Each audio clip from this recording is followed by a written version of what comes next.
Assalamu alaikum. Today we are going to discuss about interpersonal skills, lecture number 1. सबसे पहले हम देखते हैं कि interpersonal skills क्या होते हैं.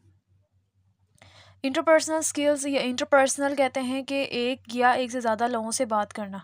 ठीक है. स्किल्स क्या होते हैं? वो हमारे पास एबिलिटीज़ होते हैं. वो हमारे पास क्या होते हैं? एबिलिटीज़ होते हैं. तो बेसिकली हम अगर इंटरपर्सनल स्किल्स दोनों को कंबाइन करें तो हमारे पास क्या आता है? Are the abilities that enables a person to effectively interact, communicate and work with others. ये क्या है बेसिकली?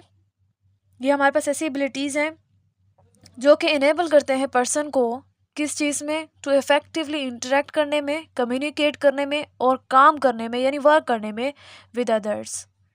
और इसमें हमारे पास जो वर्ड्स हैं वो हमने देखने हैं, कुछ टर्म्स हैं उसको देखने हैं, जिसमें हमारे पास सिंपैथी और एम्पैथी की डिफरेंस आएगी और इंट्रोस्पेक्शन मेथड आएगा कि ये क्या चीज़ है या इंट्रोस्पेक्शन किसे कहते हैं. बिफोर डैट हम देखते हैं कि इंटरपर्सनल स्किल्स लाइफ में क्यों इम्पोर्टेंट है. तो बेसिकली इंटरपर्सनल स्किल्स क्या होते हैं? ये ऐसी स्किल्स होती हैं, एबिलिटीज़ होती हैं जो हमने पढ़ा के इनेबल्स करते हैं पर्सन को इफेक्टिवली इंटरेक्ट करने में, कम्युनिकेट करने में, वर्क करने में विद अदर दूसरे लोगों के साथ. तो इंटरपर्सनल स्किल्स हमारे लिए बिल्कुल ऐसे ही हैं, इंपॉर्टेंट है हमारे लिए. इंटरपर्सनल स्किल्स ऐसे जैसे कम्युनिकेशन होते हैं कि ये हमें जो है वो एक इफ़ेक्टिव तरीके से काम करने में हेल्प आउट करता है. ठीक है. इन्फ्लुएंस करने में हेल्प आउट करता है लोगों को, और लोगों को ये बताने के लिए कि हमें क्या एबिलिटीज़ हैं. इंटरपर्सनल स्किल्स बहुत इंपॉर्टेंट हैं. ठीक है. लेट्स सपोज एक बंदा है जो कि बहुत ज़्यादा उसमें जो है वो स्किल्स हैं. ठीक है. स्किल्स हमारे पास दो तरह की होती है. एक तो हमारे पास होता है जिसमें हम कहते हैं कि इनफॉर्मल से सारा स्किल्स ले लेते हैं, जैसे हम कह लेते हैं स्केचिंग कह लेते हैं, कुकिंग कह लेते हैं, बेकिंग कह लेते हैं, ये हमारे पास स्किल्स हैं. लेकिन इंटरपर्सनल स्किल्स कौन से होते हैं? एग्जांपल ले लेते हैं. एक बंदा है जो हमारे पास जो अच्छा बोलता है, पर बोलता इसलिए नहीं है क्योंकि उसमें कॉन्फिडेंस नहीं है. ठीक है. बोलता इसलिए नहीं है क्योंकि उसमें कॉन्फिडेंस नहीं है.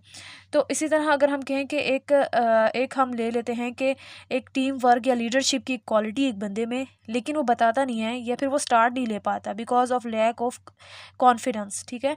तो ये हमारे पास क्या है? वो हमारे पास इंटरपर्सनल स्किल्स हैं. यानी जो फॉर्मल तरीके से जो स्किल्स आते हैं, जो काबिलियत आती है, जो एबिलिटीज़ आते हैं, वो हमारे पास क्या होते हैं? इंटरपर्सनल स्किल्स होते हैं. राइट.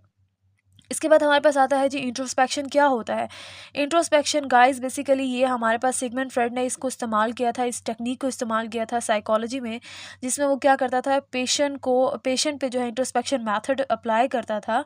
बेसिकली ये जो इंट्रोस्पेक्शन मेथड है इसका मतलब है to know about yourself, to look inside है. ठीक है.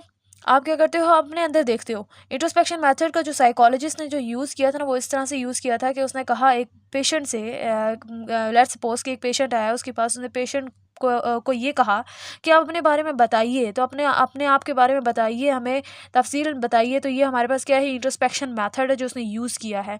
तो वो अपने बारे में सारा बताता है कि उसे क्या पसंद है, क्या पसंद नहीं है, उसके साथ कल क्या हुआ था, परसों क्या हुआ था, बचपन में क्या हुआ था. तो ये सारी चीज़ें क्या है? इंट्रोस्पेक्शन मेथड है. तो ये मेथड जो है ना, वो जो ऑथर जो हमारे पास साइकोलॉजिस्ट था उसने क्या किया कि उसका जो ये मेथड है ना वो ज़्यादा देर तक उसने इस्तेमाल नहीं किया. रीज़न इज़ डैट कि उसके मुताबिक इंट्रोस्पेक्शन मेथड जो है उसको हम लोग यूज़ तो कर सकते हैं जानने के लिए, लेकिन हमें ये पता नहीं है कि जो बंदा बता रहा है अपने बारे में क्या वो एग्जैक्टली 100% सही बता रहा है कि ये चीज़ें उसके साथ हुई हैं. क्योंकि इंट्रोस्पेक्शन मेथड वही है ना कि जिसमें सामने वाला बंदा अपने बारे में बताएगा, तो वो जो बताएगा हमें उस पर यकीन भी करना है. हो सकता है वो जो चीज़ें बता रहा है वो उसके साथ हुआ ही ना हो. ठीक है. तो इंट्रोस्पेक्शन मेथड क्या है कि आप सामने वाले को सुनेंगे कि वो क्या कह रहा है अपने बारे में. तो अपने बारे में वो गलत भी कह सकता है, अपनी गलत या झूठी तारीफ़ें बता सकता है, झूठे कहानियाँ गढ़ सकता है. तो ये इसके बाद क्या हुआ? इंट्रोस्पेक्शन मेथड का इस्तेमाल जो साइकोलॉजिस्ट ने ज़्यादातर इसको यूज़ नहीं किया, इसको छोड़ दिया था. उसके बाद हमारे पास आता है जी सिंपैथी और एम्पैथी का डिफरेंस आता है कि हम देखते हैं सिंपैथी क्या है और एम्पैथी क्या है. तो देखिए हमारे पास सिंपैथी क्या है? When you feel sorry for someone. और एम्पैथी क्या है? When you try to understand someone situation problem as if it was yours. अब क्या है? सिंपैथी क्या है कि आप बस सॉरी फील करते हो कि भाई यार मैंने तुम्हारे लिए ऐसा महसूस किया, मैं तुम्हारे लिए बुरा महसूस कर रहा हूँ, यानी आप ज़ुबानी कलामी कहोगे. एम्पैथी क्या होगा? आप क्या करोगे? आप उस चीज़ को अपने ऊपर लेकर, एग्जाम्पल ले लेते हैं, एक बंदा है जिसका रोड एक्सीडेंट हुआ है, ठीक है, और एक बंदा है जिसका रोड एक्सीडेंट नहीं हुआ। जिसका रोड एक्सीडेंट नहीं हुआ वो अगर किसी ऐसे बंदे के पास जाए जिसका रोड एक्सीडेंट हुआ है तो वो कहेगा कि मैं सिंपैथी तुम्हारे लिए, मेरे पास जो है ना वो सिंपैथी है बहुत सारी, ठीक है। लेकिन जो बंदा रोड एक्सीडेंट में बेसिकली उसने रोड एक्सीडेंट उसका हुआ है और वो उसी बंदे के पास जाता है जिसका रोड एक्सीडेंट हुआ है, तो वो क्या करेगा, वो कहेगा कि मैं I have empathy for you.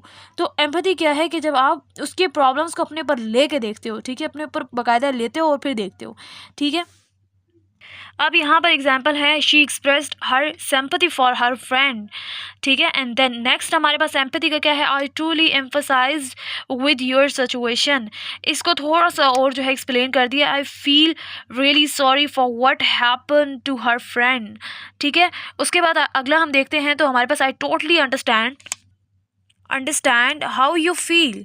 तो अंडरस्टैंड कर रहे हैं मतलब कैसे कर रहे हैं, आप कैसे समझ रहे हो, बेसिकली आप उस चीज़ को अपने ऊपर लेते हो, ठीक है। उसके बाद हमारे पास इंट्रोस्पेक्शन मेथड था जो मैं बता चुकी हूँ कि क्या है इंट्रोस्पेक्शन मेथड। उसके बाद हम देखते हैं कि why introspection are important in your life. क्या इंट्रोस्पेक्शन मेथड के बगैर या स्किल्स के बगैर हम लोग रह नहीं सकते, रह सकते हैं, लेकिन वो इन्फ्लुएंस नहीं आएगा, वो क्लोज बॉन्डिंग नहीं आएगी जो इंटरपर्सनल स्किल्स वाले बंदे के साथ की वजह से आएगी। एग्जांपल ले लेते हैं कि इससे क्या होता है कि जो हमारा जो क्लोज रिलेशनशिप होता है फैमिलीज़ के साथ, फ्रेंड्स के साथ, कम्युनिटी मेम्बर्स के साथ, हमारे फ्रेंड सर्कल के साथ, वो इंटरेक्शन जो लेवल होता है वो काफ़ी ज़्यादा स्ट्रॉन्ग होता है बिकॉज ऑफ इंटरपर्सनल स्किल्स, ठीक है। अब यहाँ पर हम एग्जांपल के तौर पे इंट्रोवर्ट और एक्सट्रोवर्ट को ले सकते हैं। एक्सट्रोवर्ट्स अब लाजम नहीं है कि उसके पास इंटरपर्सनल स्किल्स अच्छे हों, बट अभी यहाँ पे हम सपोज करते हैं कि एक्सट्रोवर्ट्स के पास इंटरपर्सनल स्किल्स ज़्यादा है, इंट्रोवर्ट्स के पास स्किल्स नहीं है, इंटरपर्सनल स्किल्स नहीं है। तो वो बंदा जिसके पास इंटरपर्सनल स्किल्स ज़्यादा होंगे डेफिनेटली उसकी जो बॉन्डिंग होगी, उसके जो रिलेशन होंगे वो ज़्यादा होंगे और उसके साथ साथ वो स्ट्रॉन्ग भी होंगे।